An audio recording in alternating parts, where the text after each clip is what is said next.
Welcome to AI Stopwatch, dispatches from a world racing to extinction. My name is Tango Batelli, and this is the Daily Digest for Wednesday, July 1st. Ponderous behemoths, fables return, cybersecurity insurance, and a UN report. By Joe Rahero and Donald Gavro. First, let's read our dispatches from Joe. Fable returns to regularly scheduled programming. A fortnight and change after imposing an apparently total blackout on frontier AI company Anthropic's most powerful models, the US government is walking back the restrictions. This whole episode was a mess in many ways, but it also offers reason for hope. I'll briefly recap what happened and then talk about what comes next. On June 12, just before the weekend, Anthropic was reportedly ordered to block access to its Mythos AI, quote, by any foreign national, whether inside or outside the United States, including foreign national Anthropic employees, end quote. We covered the shutdown of Mythos and its consumer version Fable when it happened, and for several days after. Vetting every user's nationality on such short notice isn't something software companies are equipped to do. To comply, Anthropic had little choice but to cut access for everyone. This ad hoc intervention harmed the stated interests of the Trump administration and weakened the U.S. position globally.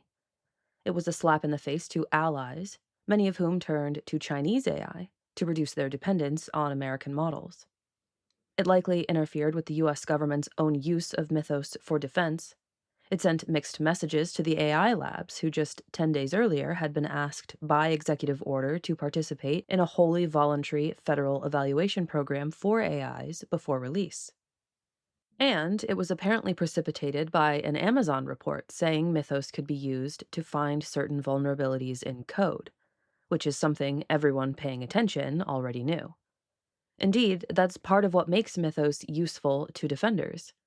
Anthropic claims to have mostly patched the workaround Amazon discovered, but that workaround seemingly amounted to asking the AI, please fix this vulnerable code. I'm skeptical Anthropic managed to solve the general problem without crippling its AI's ability to do cybersecurity at all. The U.S. Department of Commerce, which originally imposed the restrictions, began to loosen them late last week, after negotiations with Anthropic. Yesterday, in a letter to the company, Commerce reportedly removed the block entirely. And it looks like some good decisions were made, like involving the U.S. Center for AI Standards and Innovation in confirming Anthropic's new safeguards and laying the groundwork for future public-private collaboration. This particular episode of AI policy might be over, but its effects will linger. Despite the damage done by its implementation, I see a strong reason to hope for our future. Opponents of AI governance often proclaim that governance is impractical or impossible, that the breakneck pace of AI capabilities is inevitable, and to attempt to regulate it would be folly. But this incident demonstrates that AI progress is not an unstoppable leviathan. It shows that the U.S. government is beginning to realize the gravity of the situation, and that prompt federal action is both realistic and achievable. Realization dawns slowly on banks and insurers. During my 8 years in oil and gas, I often imagined large institutions like ExxonMobil as oil tankers, ponderous behemoths, slow to move and hard to steer, but carrying tremendous weight. Today, I sometimes find myself watching AI capabilities ride an exponential curve to who knows where, with the eyes of a deeply concerned risk assessor. So when I see that the insurance industry and the Bank of England are voicing their concerns about AI, I'm torn between cheering aloud at the marginal progress and groaning at the agonizing slowness of it all. It's a bit like waiting for Flash the Sloth to laugh at a joke. Recent AI progress uncovered a mess of cybersecurity vulnerabilities across the world's financial infrastructure, and the folks who write insurance policies are beginning to take note. The Wall Street Journal documents the industry's early worried steps toward a new paradigm. From one report, quote, AI's ability to accelerate existing risks heightens the likelihood of aggregation events, in which a single vulnerability triggers losses across many organizations at the same time. End quote. An insurer is quoted on the overall trend, quote, point-in-time assessments and annual questionnaires are no longer enough in a threat environment where things can change materially in a matter of hours. End quote. I award insurers a point for recognizing the blinding speed with which AI could capitalize on vulnerabilities, and another for a focus on, quote, how quickly an organization can detect, patch, isolate, and recover when new vulnerabilities emerge, end quote. I deduct several points for them claiming that AIs, quote, don't create entirely new threat categories, end quote, which in the limit is just plain wrong. Even setting aside the weirdness that superintelligent AI could bring to the table, I'm pretty sure AI deepfakes impersonate an entire staff meeting in a video call to fool one employee into forking over millions deserves its own category. And that's been what we call a credible scenario since it happened in 2024. How's the Bank of England doing on this? Not bad, actually. As Deputy Governor Sarah Breeden observed, quote, our frameworks were not built to contemplate autonomous agents, and relying on a human in the loop for all agent actions is unlikely to be realistic. End quote. Over half of finance firms now use AI agents, and concern is rising among bankers that those agents might behave erratically. They have even managed to reproduce, at smaller scale, a recommendation that Miri has long advocated, the off switch for AI. Quote, Breeden highlighted the potential need for safeguards such as circuit breakers or kill switches that could allow firms to halt AI-driven activity should problems emerge. End quote. I've seen some other signals that the Bank of England, in particular, is beginning to appreciate the scope of the changes AI will likely have on our financial infrastructure. Other bankers take note. I've done my share of trying to model AI risks using the traditional tools of the trade, and I don't envy the financial industry the headaches they have coming. But I commend those who are beginning to react to the coming changes, and I hope they manage to turn the boat in time. Dispatch from Donald. Summary report on a preliminary report.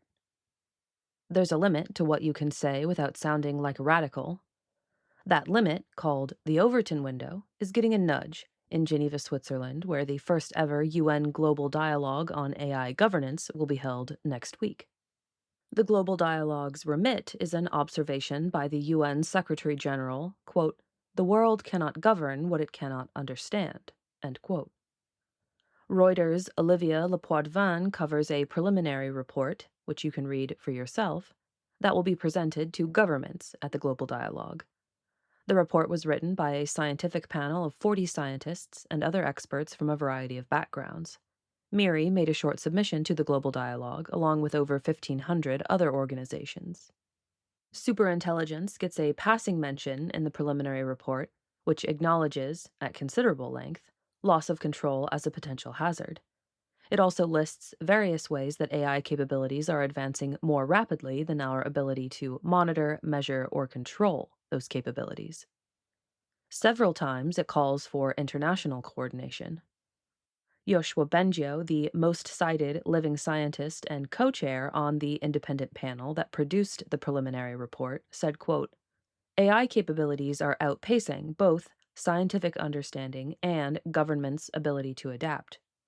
With growing evidence of deceptive AI behavior, science currently cannot guarantee that as capabilities continue to increase, AI will not cause catastrophic harm, either on its own or due to malicious users. To act effectively, global policymakers must understand these systems. End quote. But the preliminary report never raises the prospect of extinction, or even civilization-level harm. Compare this to talk about climate change. The inability of the frontier labs to regulate themselves is left unstated. There is no call or even suggestion to pause or halt frontier AI research while the world addresses the many legitimate problems raised by the preliminary report. Still, the preliminary report is better than I expected it would be. I thought it would be long on soft, indistinct harms and short or absent on the harsh and concrete dangers. But we have an official UN document where loss of control was one of the first things mentioned, under a section called What Does the Evidence Show? As with the Trump administration's treatment of Fable, I think the most important takeaway may be that policymakers are starting to appreciate the danger we're facing. That's all for today. The analyses and opinions expressed on AI Stopwatch reflect the views of the individual contributors and the sources they cover, and should not be taken as official positions of the Machine Intelligence Research Institute. You've been listening to the AI Stopwatch Digest for Wednesday, July 1st, 2026, and we'll see you tomorrow.